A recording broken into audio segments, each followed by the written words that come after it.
turning into one of the craziest NBA off seasons of all time. Holy shit.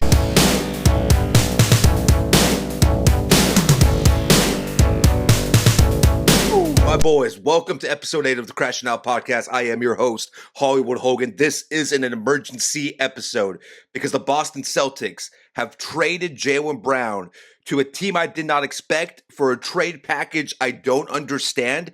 Jaylen Brown is being sent to the Philadelphia 76ers for Paul George's awful contract, one of the worst contracts in the league, 2 first-round picks and 2 second-round picks. It is absolutely insane this went down. I really did not think that the Celtics were this serious about trading Jaylen Brown, but clearly they were. And I have to say, to me, this trade is as bad as the Mavericks trading Luka Doncic to the Lakers. Why? I think it could possibly even be worse if you really want to break it down. And here's my reasoning for it.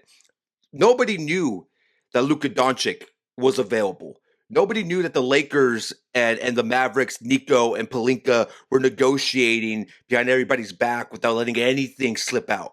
We all knew for the last week, and honestly, we've known since Anthony Davis was in New Orleans, that the Celtics have always been interested in trading Jaylen Brown if it nabbed them a generational superstar. They offered him for Anthony Davis. They offered him for Kevin Durant. They offered him for Giannis a week ago. That trade didn't go through. Obviously, Giannis is in Miami now. But for them to accept this deal, where I just don't understand, one, what was the rush? I understand that Jaylen was feeling disrespected. Clearly, Boston was just so sick and tired of dealing with Jaylen Brown, dealing with him doing his streams, talking about how he wants to be the guy over Tatum.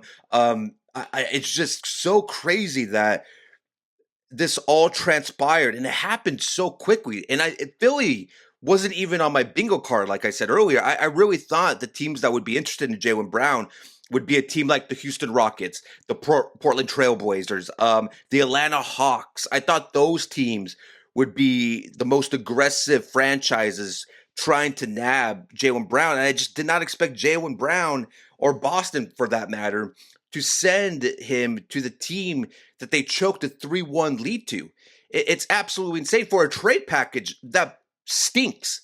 It stinks. There's no sugarcoating it. There's no beating around the bush. This is an awful return for Jaylen Brown, and it makes me think that the interest league-wide clearly wasn't there. Again, everybody knew Jaylen Brown could be available or could be had. And for this to be the best trade package on the table, the best package that Boston felt comfortable enough to trade their former finals MVP, it's insane to me. I don't think this is where the story ends, by the way. I really don't. I think there's going to be something else being cooked up. Could possibly Boston trade those first round picks that they got from Philly? Can they send those picks to New Orleans for Trey Murphy and Herb Jones? I think that's potentially on the table. But I just, even like the picks they got, the Sixers were able to keep their Clippers first round pick, which is the most valuable pick that the Sixers had. They didn't even need to give that up for an all-NBA, former finals MVP, multiple-time NBA All-Star champion, Jaylen Brown. And again, I feel like this is just as bad or even worse than the Luka trade because, again, we all knew that this guy was available. We didn't know that about Luka. Nobody was able to give out a trade offer to Dallas for Luka Doncic. Clearly, the Celtics were fielding a ton of offers, and I just wonder what those other offers were, that the best one left was this one. If you're the Sixers, if you're a Philly fan, brother, I am running laps right now because you just landed, again, an all-star player, an NBA Finals MVP for basically nothing. You got out of one of the worst contracts in the league. You gave up 2 first-round picks, and you still have a more valuable first-round pick that you could use later on. You're teaming up Jaylen Brown with Tyrese Maxey, VJ Edgecombe, and Joel Embiid if he can stay healthy. The thought just creeped into my mind. Why wouldn't they go after LeBron James and put him at the power forward position? And now you're looking at a starting five. I know. I'm fantasy making a roster that doesn't even exist. I'm just saying, if LeBron James is so like set on contending for a championship, as he said, as Rich Paul has said throughout all day yesterday and all this morning, does Philadelphia not make sense for him? I know Brian Windhorst on ESPN yesterday was talking about the idea of Cleveland landing Jaylen Brown and LeBron James. Why can't Philly make that happen? I mean, like everything's on the table now. Every single thing is on the table. If Jaylen Brown is being traded for basically scraps, we can expect anything to go down at this point. This is absolutely insane. If you're Philly, again, not only did you come back 3-1 against this team, you nab one of their franchise players. And now if you're Boston, which by the way, Boston had like a very, very busy early morning day 2 of NBA free agency. I thought it was weird that they signed Mike Conley. I don't understand the Mike Conley fit unless Derek White or Payne Pritchard's out the door. I highly doubt either of those two are going. But like Mike Conley, I don't understand why they felt the need to add him. I felt they could have done better at the backup point guard position. They nabbed Mitch Robinson.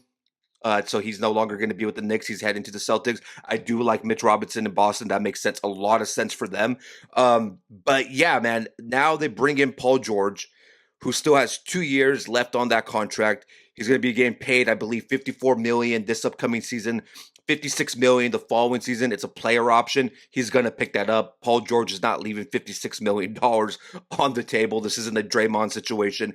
Paul George is picking up his option for next season. So you're paying this guy a ton of money. Again, one of the worst contracts in the league. And now you're literally putting a lot of pressure on Jason Tatum, who, look, he looked really good for somebody that's coming back from a torn Achilles. Like, he looked fantastic. And obviously, the knee was giving him problems. It's why he didn't play in Game 7 against Philadelphia. But just a wild turn of events. There has to be, I want to know the whole behind-the-scenes situation. This is the first time Brad Stevens looks like a mediocre GM.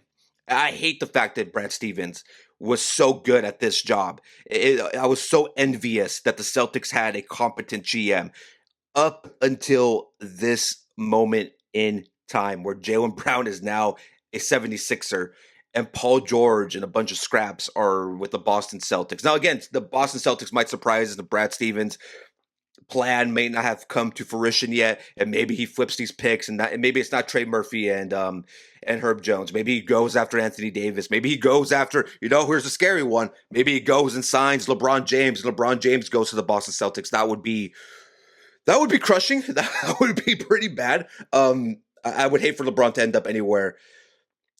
Like, if he goes to the Warriors, if he goes to Boston, if he goes to Denver, I'm going to be pissed. If he goes to Cleveland, makes sense. If he goes to Miami, makes sense. If he goes to San Antonio, I would be pissed off about that, but that makes sense too as well because they lost in the NBA Finals. Clearly, LeBron doesn't give a crap what people think about his legacy, so he's going to go to the team that gives him a best chance to win. So I think Philly should be in consideration, but what if it is Boston? This is like NBA 2K right now, man. The deals and the trades and the signings that are happening in the last 2 days, I just did not see coming. And now the Jaylen Brown fit, I love it in Philadelphia. If Joel Embiid could just stay healthy, and obviously Philadelphia knows they need to just add center depth as much as they can for the off chance. Obviously, Embiid most likely cannot play back-to-backs, is most likely guaranteed almost to miss a majority or at least half of the season. You got to be cautious with the Joel Embiid. The guy just has some of the worst injury luck that I've ever seen other than Andrew Bynum. Shout out to Andrew Bynum. But this is a very, very exciting Philadelphia team. They're literally replacing Paul George with Jaylen Brown. And the VJ Edgecombe, he's a monster. That his potential, it's through the roof. Tyrese Maxey, obviously, he is the franchise player of the Sixers. He has been phenomenal the last 2 seasons. He's only getting better. One of the fastest guards in the NBA, in the association. And now they land Jaylen Brown, who, look, man, the thing with Jaylen is like he must have been so insufferable. He must have been such a pain in the ass for Boston to just say, here, damn, get the hell out of this. Let's get out of the Jaylen Brown business. And even then, even if he is a head case, even if he is frustrating, I don't think I would take this deal.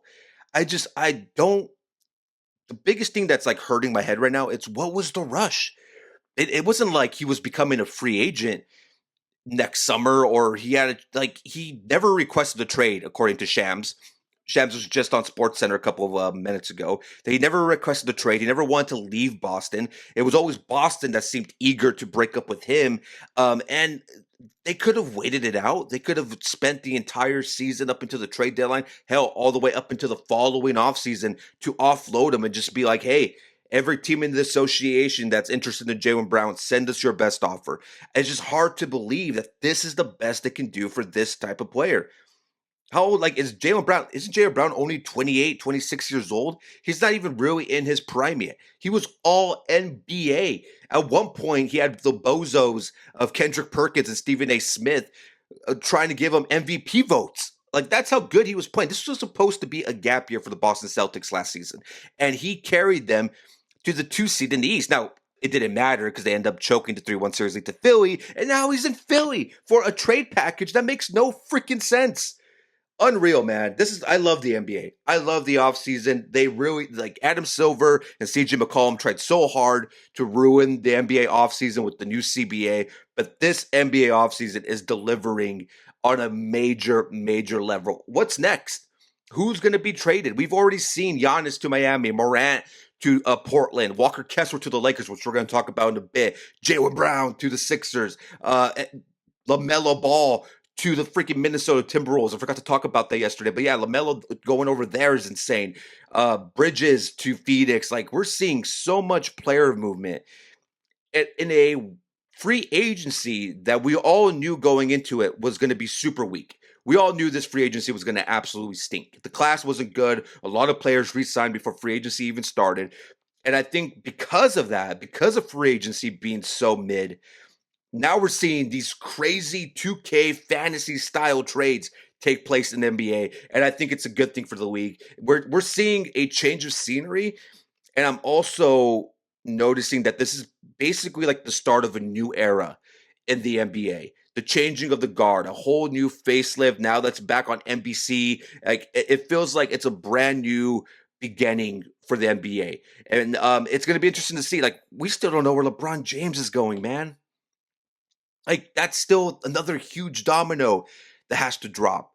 Draymond Green is out of his contract, and we don't even know what's happening with the Warriors. What's their plan if LeBron says, no, I'm going back home to Cleveland, or no, I'm going back with Pat Riley and teaming up with Giannis, Bam, and Wiggins? Or no, hey, I'm going to shock the world and go to Denver or go to Minnesota and team up with Ant-Man and LaMelo. Or hey, maybe he goes to the Knicks. I doubt that happens. But if money is not a problem, then that's according to Rich Paul, it isn't, but we'll see, man. That, again, I am absolutely shocked. Wanted to jump on here real quick, give you guys my thoughts and opinions about this massive, massive blockbuster trade that sees Jaylen Brown being traded to Philly for the contract of Paul George and 2 first-round picks and 2 second-round picks. Absolutely insane. I respect Brad Stevens too much, even though I shouldn't because he's a Celtic, but I would say I don't expect the Celtics to be done. I really don't. I don't believe that the Celtics are going to go from being this well-ran organization to just completely saying, F it, we're going to trade our young franchise star and break him up from Tatum so we could take up a couple of mid-first-round picks and a $56 million contract of Paul George that's still owed for 2 more years. Absolutely crazy. This is nuts. I can't believe that this is what played out. If I'm checking Twitter right now to make sure that I don't miss anything while I'm doing this. But yeah, man, massive. I need the Athletic, ESPN, somebody to come out with a exclusive story of what really happened behind the scenes in Boston. Need it. Have to have it. Make it a documentary. I need to see the downfall of this championship-winning duo. And obviously that's Tatum and Brown. But yeah, man, in other free agency news, obviously decked out in my Laker gear. It's been an interesting 24 hours since free agency started. We're over 24 hours. I think we're like 20, 25, 26 hours in, I believe. And the Lakers have finally landed their franchise center that they have been searching for since since Anthony Davis was here. They give up a boatload of picks, and they agreed to a 4-year, $130 million contract with Walker Kessler, who was always their top priority. It was the one guy they wanted the most, and they land him. And I think they gave up a lot. It was a hell of a haul pick wise for the Utah Jazz. But it had to happen. The Lakers needed a center, and he was the best one available other than Duran. And all the smoke with Duran, it didn't even seem like Duran was all that interested in the Lakers. I know Sam Amick came out late last night saying that Duran was going to meet with the Lakers again. My theory is, though, that the Lakers leaked that to put more pressure on Kessler and the Jazz to get this sign and trade done. Because I think Detroit eventually is just going to match whatever contract Duran does. And if he doesn't, I think they're more comfortable trading him to Sacramento for Sabonis than whatever they can get from the Lakers. Clearly, the only thing that sucks about this Walker Kessler Laker trade is that I wish the Lakers would have included Vando in there just to get out of that contract. I'm shocked Aiden wasn't involved in that, where Aiden goes back. It's just a lot of picks sent back, but I get it because it needed to happen. The Lakers really had no option. They had to have got this done. The center position, it's really hard to find talent there, man.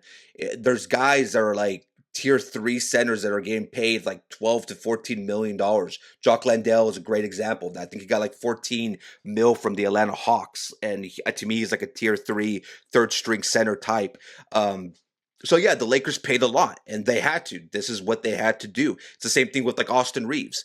You had to have made that deal happen because you can't afford to lose these guys for nothing. You already lost Marcus Smart for nothing. You already lost Luke Kennard for nothing, and I'll get into that. LeBron's out the door. Rui's most likely next. Jackson Hayes signed with Utah.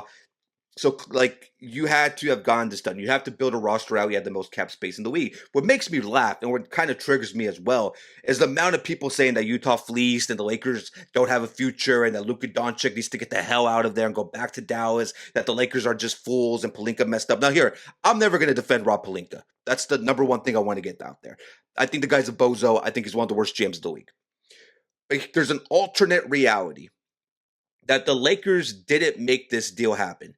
And if Walker Kessler went back to Utah and Jalen Duren went back to Detroit, and the Lakers end up with Aiden and Hayes or Aiden and Mitchell Robinson, that the same people that are saying the Lakers gave up too much would be saying the Lakers are idiots for not giving up that much, and they don't believe in Luka, and that Luka should also request a trade. It's a double-edged sword.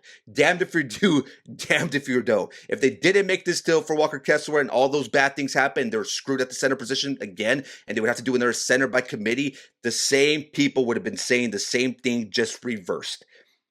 You would have had Stephen A. Smith on his podcast not being racist. If you know, you know. But the thing is, man, I think Walker Kessler wasn't somebody they needed desperately. There was no other upgrade out there. The guy's 24 years old. It's a 4-year contract with a player option. By the time the contract runs out, he'll only be 28. You could most likely re-sign him again because he'll be barely entering his prime.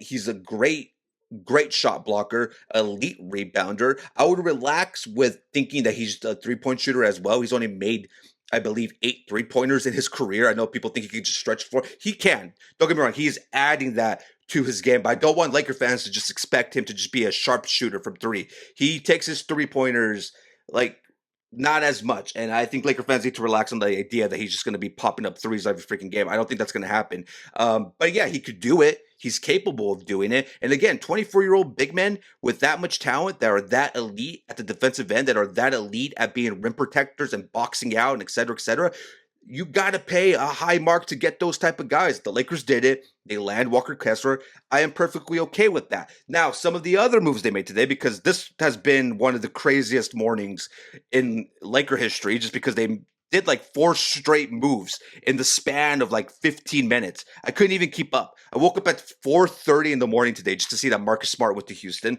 Gonna miss you, Marcus, but it's the business. Obviously, he wants to play with Udoka, and the Lakers. It's just crazy to me. He went for only $7 million when the Lakers were giving them $2 million extra. We talked about this yesterday.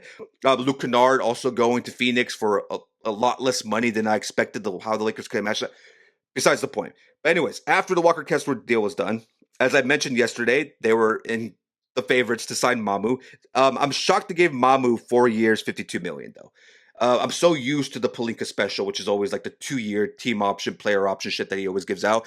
And I like Mamu. Mamu obviously is going to be the Rui Hachimura replacement, as I talked about yesterday. He's a good 3-point shooter. He's really good at rebounding and scoring after. Like, he's the type of guy that could rebound the ball and run a fast break because he's pretty good. He's a pretty decent, underrated playmaker. The guy has some real elite playmaking ability. He needs to shoot more threes. Defensively, he's a cone. And for it to be a 4-year deal, it feels a little steep right there. But I think Mamu, if he's starting, I don't like it.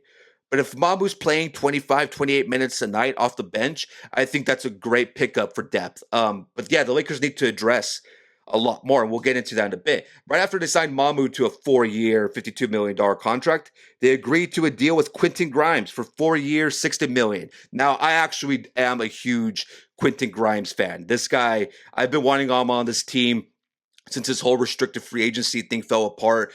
He has been a fantastic player. He's worked out with JJ. He's like literally spent like a couple of days with JJ Redick at his home just to train with JJ Redick. This before JJ Redick was the coach. This was when JJ Redick was still working on ESPN and had his podcast. So there is a relationship there between JJ and Quentin Grimes, and also Quentin Grimes was a former teammate of Luka Doncic in Dallas. Quentin Grimes checks all the boxes you want for a Luka teammate where this guy's super athletic. I think like they're replacing Marcus Smart with Quentin Grimes. We all know that. Marcus Smart is by far a way better defender than Quentin Grimes. The thing with Grimes is that he was a good defender at one point of his career. He's kind of lost that recently. Now it's going to be up to the Lakers coaching staff to get that back. But the one thing I'll give Grimes over Marcus Smart is Grimes is way more athletic. He's way better at attacking the rim. He's a better 3-point shooter than Marcus Smart. You're just going to miss the defense and defensive toughness in general from Marcus Smart. Grimes doesn't give that to you, but he has shown potential to potentially be a pretty good defender. I think the Lakers right now, they might even start him like they did with Marcus Smart. I think that's a possibility that's on the table. And obviously right now, they don't have any money anymore. All the cap space has been taken up. They don't have first-round assets anymore now because of the Walker Kessler trade. So it is going to be harder for the Lakers to fill a couple more holes that they have. They still have 3 roster spots available. And clearly, I don't understand how Vando, Jake LaRavia, and Dalton Connect are still on this team. I think they need to stretch and waive Vando, and they would then create $7 million more of cap space that they could possibly use for somebody like, I don't know, maybe even Rui. Because Rui... The thing with Rui, he's running out of places to go. I really thought he was going to go to San Antonio. Ends up, they go and sign Tobias Harris. I thought he might end up in Detroit. They go and sign John Collins. So, like, Rui's running out of places to go to that could pay him. So, I want to see the Lakers cut off some of the fat in this roster. Vando's contract's awful. Stretch it, waive it, save a couple more bucks. Go get another wing or another forward because they need another power forward and they need another wing defender especially. They need some athleticism in that wing. Quentin Grimes is not that guy. He's a shooting guard, basically. He's a guard. After that, this is the one thing I don't like. I did not enjoy this signing. Colin Sexton to the Lakers on a 2-year, $19 million deal with a player option. The reason I don't like the Colin Sexton pickup is because I don't think they needed him. Colin is a really good offensive piece. He's a very fast guard that can get to the rim with ease.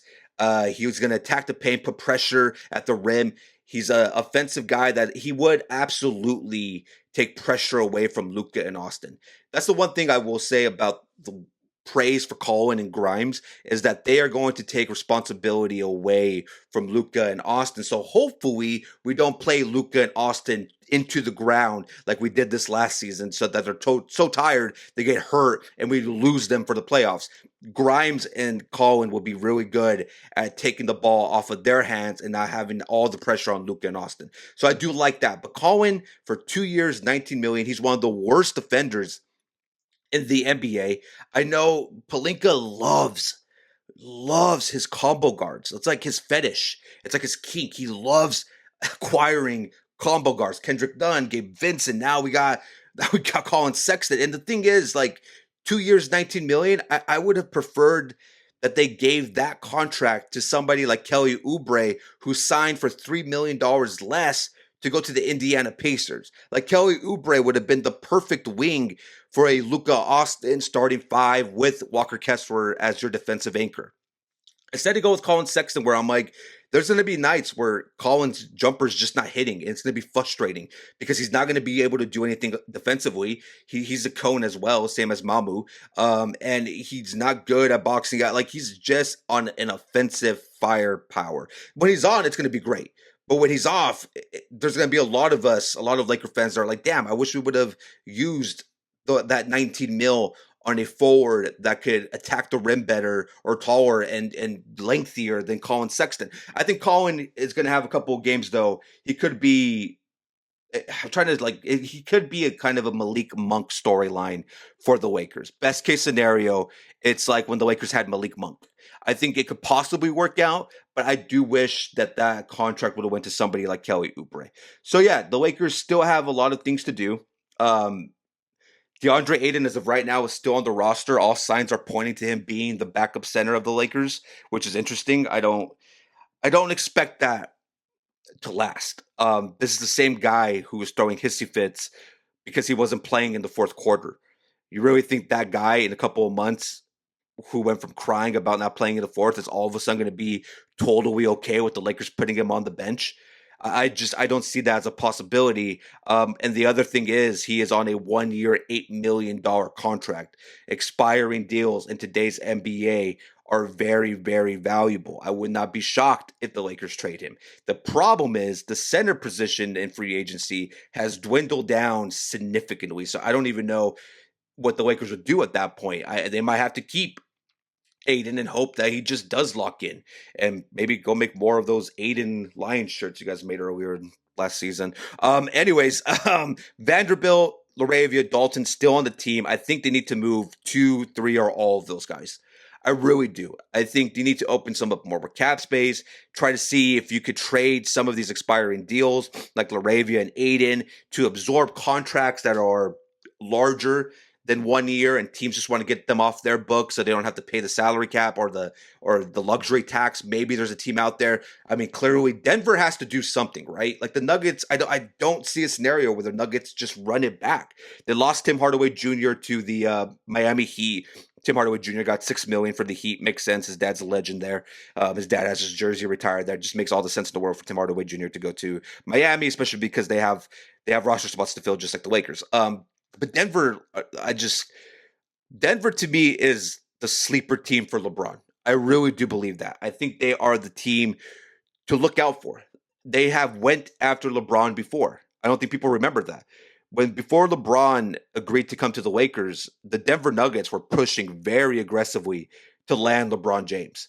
And if you know anything about the Denver Nuggets, their owner likes to make a splash. Same owner that owns the LA Rams. And look what the Rams have been doing. They just landed Myles Garrett from the Cleveland Browns.